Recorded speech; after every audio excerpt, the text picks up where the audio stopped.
national de la grande offensive des alliés pour le triomphe du projet, qui est une initiative citoyenne dont l'objectif est de promouvoir, l'objectif est de défendre, mais surtout lutter contre la désinformation et la manipulation, qui est l'outil actuel d'une certaine opposition pour essayer de déstabiliser ce pays actuellement porté par le tandem, le président Bassirou Diomaye Faye et le premier ministre Ousmane Sonko, qui sont en train de faire un travail extraordinaire basé sur la transparence, le souverainisme et l'amour du pays.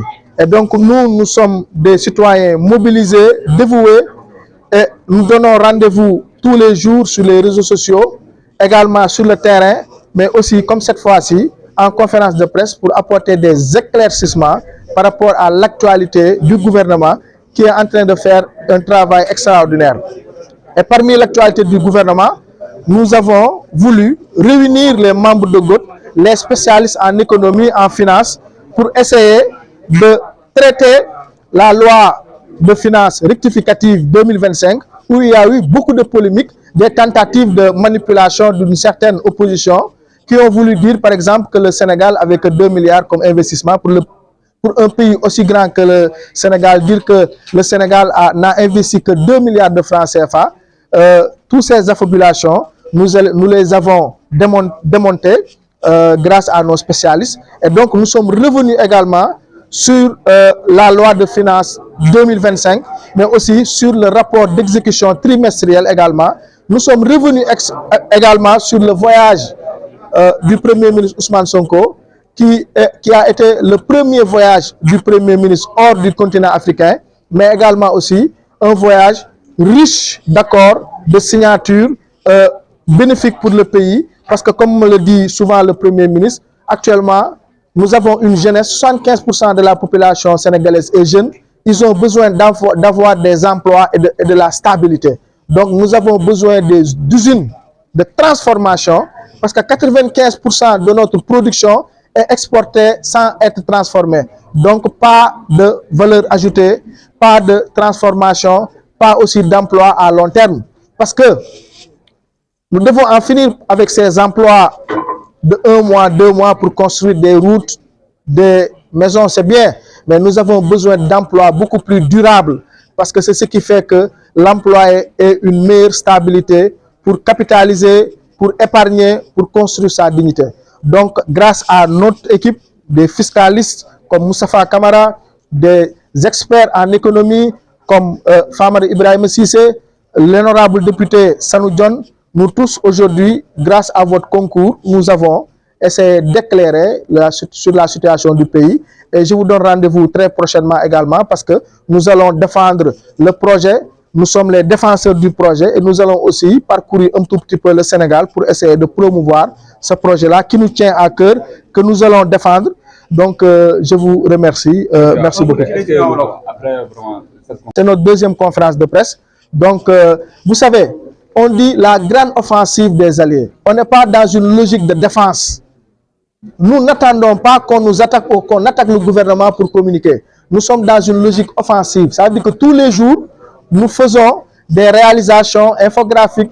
On est dans les réseaux sociaux. Vous avez vu Sopnabi, vous avez vu Moussnaou qui est là-bas, qui est venu de la France, tous les jours faire des lives sur TikTok. Donc aujourd'hui, on est dans une logique de communication offensive pour essayer d'éclairer, d'anticiper les futures manipulations, les futures désinformations. Parce que vous savez, la manipulation, elle est là où il n'y a pas de lumière. Là où il n'y a pas de communication, il y a certaines personnes qui en profitent pour essayer de manipuler. Donc aujourd'hui, on est dans cette logique-là de communication, de promouvoir et de montrer aux Sénégalais que le gouvernement actuel est en train de faire un travail extraordinaire que nous devons promouvoir. Vous avez vu, les recettes budgétaires ont augmenté, le commerce extérieur au niveau du port de Dakar, vous avez vu, ils ont doublé, les résultats ont doublé. Donc tout cela, c'est grâce à des efforts, mais aussi à de la stratégie. Votre sortie sera mensuelle ou bien circonstancielle? Bon, comme je dirais, on est dans une offensive. On va dire qu'on s'était dit tous les 45 jours essayer de faire une conférence de presse. essayer de répondre aux questions des journalistes comme ce que nous faisons, parce que ça, c'est l'exercice de transparence. Quand les journalistes ont la bonne information, quand les journalistes communiquent, la population est informée, il y a moins de manipulation, il y a moins de désinformation. Et donc cela, c'est un exercice que nous allons renouveler tout le temps, tous les 45 jours, 2 mois, 3 mois, Inch'Allah Rabbi, nous ferons une conférence de presse, réunir les scientifiques, les experts de GOT, afin de parler sur l'actualité du pays. Alors, donc, le rapport de la Cour des comptes, qui a été un rapport accablant contre l'ancien régime, une dette cachée de plus de 4500 milliards de francs CFA, qui a été vraiment 4850 milliards de francs CFA cachés hors du circuit budgétaire. Les parlementaires n'ont rien vu, les Sénégalais n'ont rien vu. Cette dette-là a été une dette catastrophique pour le pays.